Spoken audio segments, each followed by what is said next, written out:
ମୋ ନାଁ ଦିलीପ କୁମାର ପ୍ରଧାନ। ମୁଁ ବିଏସଟି ଟିଲର୍ସ ଟ୍ରାକ୍ଟର୍ସ ଲିମିଟେଡ୍ कंपनी रे ଆପଣଙ୍କ ଗାଁକୁ ଏଠିକି ଆସିଥିଲି, ଦେଖିଲି ଆପଣଙ୍କର ଏବେ ଏଇ 165 DI ଗାଡ଼ି ଆଣିଛନ୍ତି। ଆଗରୁ ଆପଣଙ୍କର ମଧ୍ୟ 130 DI ଗାଡ଼ି ରହିଛି। ଏସବୁ ଦିଟା ଗାଡ଼ି ଆଣିକି ଆପଣ କ'ଣ ସବୁ ଉପକାର ପାଇଛନ୍ତି, କ'ଣ ଲାଭବାନ କରିଛନ୍ତି, ସେ ବିଷୟରେ ଆପଣ ପ୍ରଥମେ ଆମକୁ ଟିକେ ଜଣେଇବେ। ପ୍ରଥମେ ଆପଣଙ୍କ ପରିଚୟ ଟିକେ ଦେଇଦିଅନ୍ତୁ। ଅଳୟ ଆମର କଲିଙ୍ଗି, ହଁ ବ୍ଲକ ଆଜ୍ଞା। ଜିଲ୍ଲା ଗଞ୍ଜାମ। ଆପଣ ଏଇ ଗାଡ଼ି ଆଣିକି କ'ଣ ସବୁ ଉପକୃତ ହେଇଛନ୍ତି? ଚାଷ ଉପରେ କ'ଣ ହେଇଛି ଆମର ଧାନ ମତେ ତଲି ଲଗା ହେଇଛି। ଆମର ଧାନ ମାଣ୍ଡିଆ ଯାହା ବି ମୁଗ କ'ଣ ଯାହା ବି ଆଦ୍ୟ ହଉଛି ଆମେ ସେଥିରେ ଲୋଡ଼ କରି ଧରି ଆସୁଛୁ। ଆଉ ଆମର ଯେଉଁ ଚାଷ ଆମର ସେ ଟ୍ରାକ୍ଟର ପାଇଁ ଜଗିକିରି ଆମର ଫେଲର ହେବା ଯୋଗୁରୁ ଆମର ଚାଷବାସ ମୁଁ ଏଇ ଗାଡ଼ି ଆଣିଲି। 6 ବର୍ଷ ହେଲା ମୁଁ ଆଣିବାର ଗାଡ଼ି। ଏ ଗାଡ଼ି ଏବେ ଆଣିଛି।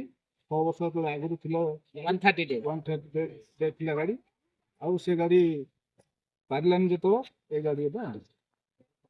ଆପଣ ଏଇ ଗାଡ଼ି ଆଣିକି ବର୍ଷକୁ କେତେ ଟଙ୍କା କ'ଣ ଲାଭବାନ ହଉଛି? ଆଜ୍ଞା ମୋ ନିଜର ଉଠିଆ ହଉଛି ଆମର ନିଜର ଚାଷ ହେଲା ଆଉ 20-25 ହଜାର ଏମିତି ଇନକମ୍ ହୁଏ। ଇନକମ୍ ହେଲେ ଆମର ଯେଉଁ ପିଲାମାନେ ପାଠ ସାଠ ପଢ଼ିଲେ ସବୁ ବିଭିନ୍ନ ପ୍ରକାର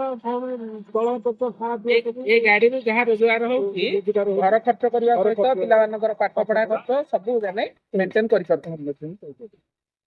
ଏ ଗାଡ଼ିରେ ଆପଣ ଜଣେ କ'ଣ କାମ କରୁଛନ୍ତି? ଚାଷ କାମ ତ କରୁଛନ୍ତି, ତଲି ବି ଲଗେଇକି ଧାନ ବୋହୁଛନ୍ତି। ଧାନ ବୁଆ ହଉଛି ସବୁ ଆମର ଯାହା ଯେଉଁ ଆଦ୍ୟ ହେଲା ଆମେ କ'ଣ କେମିତି ଆଣିବୁ? ଆମେ ତଲି ଅଛି, ତଲିରେ ଆମେ ଲୋଡ଼ କରି ଆମେ ଫେର ଆମ ତଲି ଥାଇକିରି କାହିଁକି କାଉ ଦୋସରା ଆମେ ଇଏ ଦେବା ଭଡ଼ା ଦେବ କିନ୍ତୁ ସେ ସକାଶେ ଆମର ତଲିରେ ଆମେ ଆଣୁ। ଆଜ୍ଞା। ଆପଣଙ୍କ ଗାଁରେ ଯଦି କିଏ ପାୱାର ଟିଲର ହଉ କି ପାୱାର ୱିଡର କି ଧାନ କଟା ମେସିନ୍ ଯେଉଁ ରିପର ଅଛି, ବ୍ରସ୍ କଟର, ଏସବୁ ଯଦି ଆଣିବା ପାଇଁ କିଏ ଚାହିଁବେ ଆପଣ କୋଉ କମ୍ପାନୀର ଆଣିବା ପାଇଁ କହିବେ? ଭିଏସଟି। କ'ଣ ପାଇଁ ଭିଏସଟି ଭଲ? ଭିଏସଟି ଆମର ସବୁ ନୋକିଆ ମୋବାଇଲ ଯାହା ଭିଏସଟି କମ୍ପାନୀ। ଆଚ୍ଛା। ଆର 500 ଯୋଉଠି ପଡ଼ିଲା ସେଠି ମିଳିଲା। ଆଉ ଅନ୍ୟଟି ଗାଡ଼ିର 500 ମିଳିଲେ ସିଏ 4 ଦିନ ଚାଲି 5 ଦିନ ବି ହେଇଯିବ। ଆଜ୍ଞା।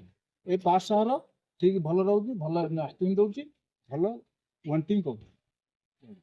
ଆପଣଙ୍କ ଏଇ ଭିଏସଟି କମ୍ପାନୀରେ ଯଦି ଆପଣଙ୍କ ଗାଡ଼ିର କୌଣସି ଅସୁବିଧା ରହୁଛି, कंपनी पिला हो कि डीलर पिला हो आसिक जाने ठीक ठाक काम କରୁଛନ୍ତି ନା? हाँ एपटे आसुनथिले तो आमर मेकानिक डाक्टर हम निजे तैयारी कर दउ। हमर पिला जी काम रिपेयरिंग करले କଥା ଆଜ୍ଞା ଧନ୍ୟବାଦ।